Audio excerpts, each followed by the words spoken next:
Nikhil and Kavya 'Bigg Boss' అయిపోయిన తర్వాత 'big బాస్'కి ముందు 'ఇస్మార్ట్ జోడీ' సీజన్ 2 అంటే 2021 ఆర్ 20లో ఏదైతే మనకు సీజన్ 2, సీజన్ 1 జరిగిందో అందులో కూడా రావడం జరిగింది. సో, ఇందులో కూడా తేవడానికి ప్రయత్నం చేస్తున్నారు గానీ, బట్ వీళ్ళకు కొన్ని క్లాషెస్ ఇంకా కొన్ని గొడవలయినాయి గాబట్టి, సో, దాని గురించయితే ఆలోచిస్తున్నారు. దాని గురించి చాలామంది కామెంట్ జేస్తున్నారు.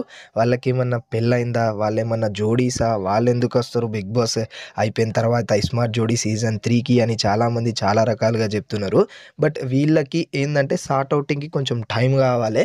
సో, మనం ఏదైతే సోషల్ మీడియాస్‌లో గానీ, దీంట్లో గానీ చాలా అంటే చాలా వీడియోస్ చేస్తూ ఏదో వ్యతిరేకంగా ఏదో నెగటివిటీ స్ప్రెడ్ చేస్తున్నట్టు మనకు ఆ వ్యూవర్స్ ఇంకా వాళ్ళ ఫ్యాన్స్ అనేది కామెంట్ చేయడం జరుగుతుంది.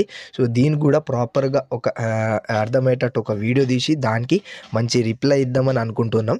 సో, దాని గురించి అందరూ క్రియేటర్స్ ఎవరైతే యూట్యూబ్‌లో వర్క్ చేస్తున్నారో వాళ్ళందరూ చేసేది ఒకటే. ఎందుకంటే ట్రెండింగ్ నడుతుంది కాబట్టి. ఓకేనా? ఇది మీరు అర్థం చేసుకొని నడవాలే. సో, దాని గురించి వీళ్ళు వస్తారా లేదా అంటే ఇప్పటిదాకా అయితే రారు. ప్రేరణ ఇంకా శ్రీపాద్ ఏదైతే వీళ్ళు హస్బెండ్ వైఫ్ ఉన్నారో వీళ్ళు వచ్చేయడానికి అవకాశం ఉంది. బట్ వీళ్ళు ఏదైతే నిఖిల్, కావ్య ఉన్నారో వీళ్ళు రావడానికి అవకాశం అయితే లేదు. సో, ఇది ముచ్చట. సో, దీని గురించి ఎక్కువ ఆలోచించకుండా మన పని మనం జేసుకుందాం. ఓకేనా? రైట్ మరి. టాటా. Bye bye.